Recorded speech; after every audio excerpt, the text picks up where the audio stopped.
Hello, everybody. A little bit of an impromptu video here that, well, maybe not so impromptu, but because I've been meaning to do this kind of in the back of my head for a while, which is basically a tour of my bookshelf. So I hope that gives you a little bit something different.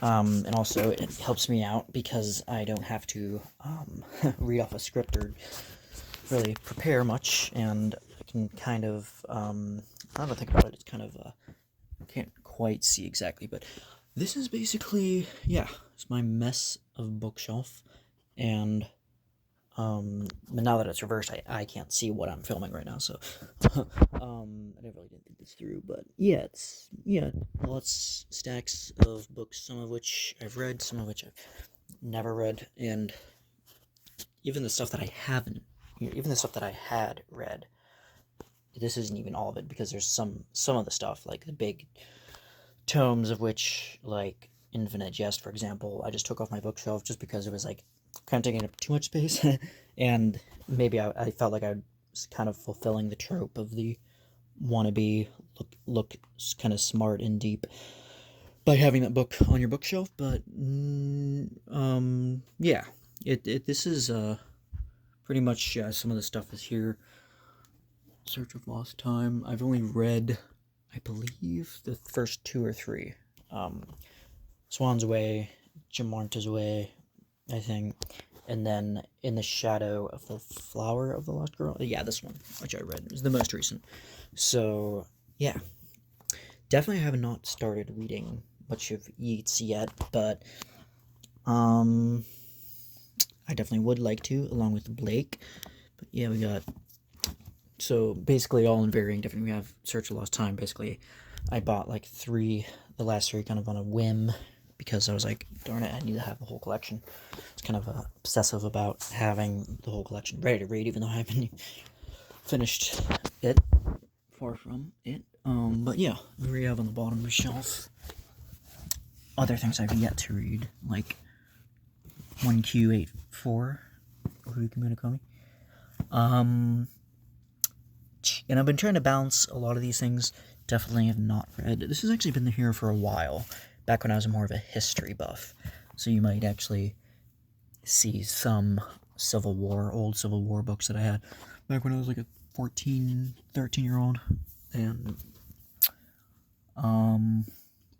some of these are stuff that like people have kind of gifted or given to me just to read, like, and in case you see anything questionable, like anything slightly, off kilter. But yeah, there's marathon running too that was kind of pretty helpful when I was training. Although I was kind of whacked out, like the way I trained was wonky and irregular, like I didn't, taper correctly. But oh well, what's done is done. Awful marathon time too. Yeah, some of these things, Ken Wilber, like I've been trying to, like I've sampled certain things, like I've only read a bit of his stuff, like I've only read or listened to one of his shorter books.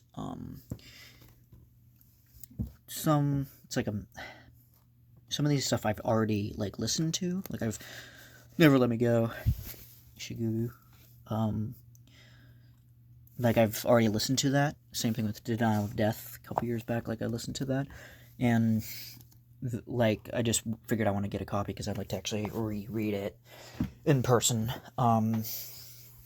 Just because I felt like there's some things I missed about it, and I think there's something hopeful about it. Some of these are just joke books, like, and again, this is totally unorganized, as you probably could surmise from my other videos, but yeah, this one's like Vought's Character Reader is just like a really silly book, and it's totally, I think, 100% for real. It's like by a doctor of like a phrenologist, and they concern themselves with like basically measuring people's personality from the outside, like what a masculine nose is, and it's like, oh, like it's somebody with a a very protruding, obtuse nose, right? And what is a feminine nose? What is a pessimistic? And it's a very kind of, what is a melancholy in this? And basically, I think it has like some of its roots, like social idiocy, and some of its roots in like the poor temperaments, or the Greek temperaments of like Hippocrates, and I think like like the whole melancholy and the cholera, phlegmatic and sanguine, like all these things. And there's generally some surface level evidence for these things, but I think what the big kind of thing about that is that there's actually no evidence that like the temperaments are fluids in the body. Like there's no like people have a surfeit of certain things in their body or fluids, so that's definitely not science. But anyway, so some of these things I kind of got just because I wanted to I was trying to keep up onto par with like the philosophy realm, like The Ego on Its Own by Max Stirner. Concept of time. Oddly enough, I think we've actually had some of these sitting around in my mom and dad's old library. They've had, some of these things like my grandpa. Like now I'm kind of learning a little bit about my own family in the midst of collecting some of these books, because sometimes I'll look on Amazon and I'll buy certain books, and it will turn out already that my my grandfather on my dad's side had already read it or had it in the library, so there'll be like an old copy, and I guess it's still nice to have like a new one, like a lot of Dostoevsky, for example. He was a big fan of his, and so, but I don't think he had The Adolescent or The Raw Youth, and yeah, I think it's one of his lesser known. I think The Adolescent is like up there with, it's kind of like the preliminary, I think, sketching that Dostoevsky had in mind for the brothers Karamazov, I believe. Kind of the excess, of the youth and a man, a young child that wants to become a young guy rather. I think in his early 20s or late teens, he wants to become a Rothschild, or as rich as a Rothschild. Man, that family's been around for a long time. But yeah, I believe like Hesse said that like this book was like one of Dostoevsky's more comical, humorous books. So I'll take his word for it, because but yeah, so some of these, like I said, I've read part way through. Like I've read only like Ovid's Metamorphosis, like maybe a chapter or maybe a few, I don't know what you call that, cantos, not cantos, but thinking of Dante, but like I haven't actually read all the way through. So, and yeah, there's like probably 90% of the space is Michel de Montaigne's. That's just a little travel book. Yeah, like this is a book of essays, and the reason is because there was like a flaw in the audiobook, because I was in the midst of listening to that, and for some reason and I guess it could just be fixed by me, getting a new version, or or whatever, but I figured I'd it would be helpful sometime down the line to read that. Gargantua and Pantagruel, haven't read it yet. Definitely a really wacky early, like Rabelais is, counter to a lot of the censorship in his days, and writes like this very wild, kind of satirical, definitely, kind of in the realm of, Cervantes maybe, but more kind of like a bloated sense of you say magical realism. I know that Mikhail Bakhtin, the literary critic, who did a lot on Dostoevsky, also did a big one on just Gargantua and Pantagruel alone, which I've yet to have read. And yeah, oh yeah, movies as well, kind of just squeezed in there. I bought all these on kind of a whim. I'll do that a lot. I'll just be like, oh, I'm gonna catch up on Harold Pinter. I've only seen a couple of his films, or like Harold Pinter written movies because he was a playwright that took a lot from kind of Beckett, Kafka, a lot of similar surreal circumstances I think that I've seen. But he also does adaptations too, like The Go-Between. That was a can't remember the name, but the novel did remind me. I haven't read it, but the plot to it did remind me a bit of D.H. Lawrence. So yeah, I try to have a rule where I'll try to get a movie at least from one director that I like, and same thing goes for books too. Like example, like I'll try to like if I hear like for example like D.H. Lawrence just mentioned, I'll try to get at least one book in print, but I actually listened to the audiobook version of that. So yeah, some of these are just recommendations from just people that I kind of follow online, kind of vaguely.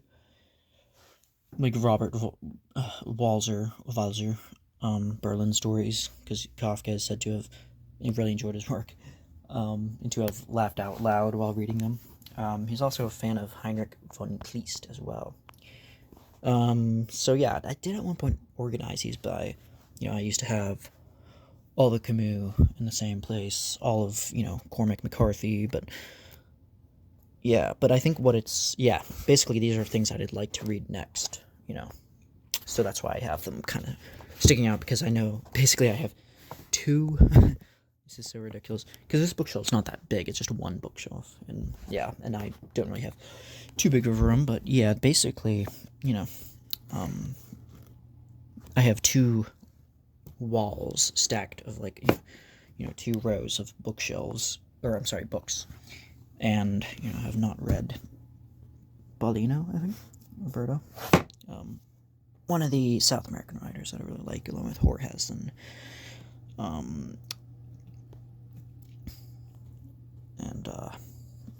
just drawing a blank on his name, but, 100 Years in Solitude, that type of stuff. But yeah, if you look past here, there's like a lot of stuff that I try to my best to, relegate all the stuff that I've read past there, and I did have it organized, I did have, all the poetry and stuff like that, like Greek poetry and stuff like that, and I guess it's like kind of, Kavevi and Ovid could be in the same place, like, yeah, some of these are just like a little bit more popular type stuff, like, I just keep here, yeah, I succumb to peer pressure too, occasionally, so, like, that's why I do have, like, Donna Tartt's The Goldfinch. I have no clue, it could be a cliche, I don't know, but then again, I don't know, I've just seen some interviews, and I figured, like, oh, she's a modern writer, like, kind of accepted by the, into the annals of culture, so I might as well, at least from the past 20 to 30 years, so yeah, I might as well.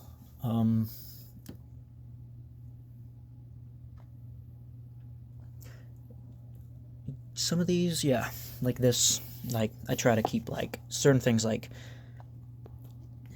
self-help.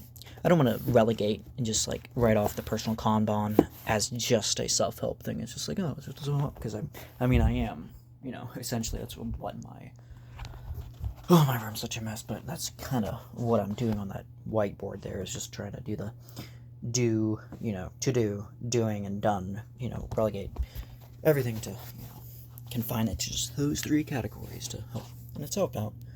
But seeing as how I can be a helpless, I'm not a productivity type of person. I'm more so like, I guess, like, I want to read as many books as possible. I want to see as many movies, good, high quality films as possible. But I also don't want to just fly, glibly through all these things. I want to find some merit, some meaning in it, and some enjoyment. Like, yeah, life's not all about just checking these things off, and I guess that's, if anybody needs the most reminding of that, it's probably me. So anyway, yeah, so, like, some of these things I've read, like the Gulag Archipelago, actually the abridged version, but then I was like, you know what, it's like such an expansive subject, So, that I'm basically going back to it because it has been like a good, it was like 2017 when I read, that and some of other Schultz and stuff. So probably just about time to go back to that. And that's the thing I'm bad at too. Like I go back to, I'm not the type of person that's really good at reading books over and over and over again. So even if it's like a short one, not that I haven't, I've read some of Kafka's works, like a couple times over, but I'm not the type of person that, like just, if I really, really love something like Dostoevsky's Crime and Punishment or, The Idiot, those are one of my favorite novels. I found it really hard to go back once I've kind of gone back. Probably because I've just set like such a high standard for myself. Like, I've got to read such and such. But I feel like it'd be something like in my 40s I might go back to, or 30s maybe. So, and it's not because I dislike them at all. It's not that, it's not the case. It's more so just, I don't think I'd be present enough with the book, to